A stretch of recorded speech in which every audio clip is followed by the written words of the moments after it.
omanyi abaana b'oyo neighbor gye bali? Do you know where your neighbor's children are? Gwe mubuuze neighbor nti abaana bo bali ludda wa? Ask your neighbor, where are your children? Bali mu kyalo ky'ebongotoko gye yabatwala ewa jjajja. They are in the village in Chebongotoko with the grandparents. Kubanga yagenda okuba nga tajja basobola. Because she saw she couldn't handle them. Bamufuukidde emigugu. They were a burden to her. Takyabasobola. She couldn't handle them. Talina mmere ya baliisa. She has no food to feed them. Talina wa basuza. She has no accommodation for them. Akazigo kali kamu. The rental is so small. Obwana buli butaano. There are 5 children. N'obuteekamu n'okateeka emitwetwe. So you take them at the bedside.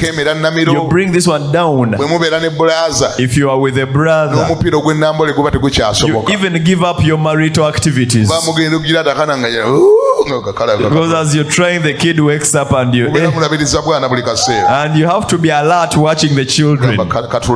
Saying the kid is aware. The kid is watching. This one is at the bedside. This one is at our head. This one is down. They are squeezed in the. Oh God, Lord. All live in the same house. They feel hungry in the night and you say, oh Jesus.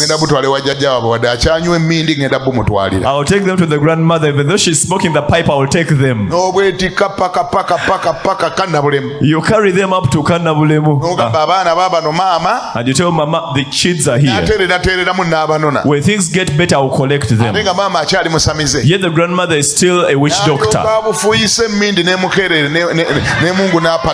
She makes the kids smoke the pipe so badly.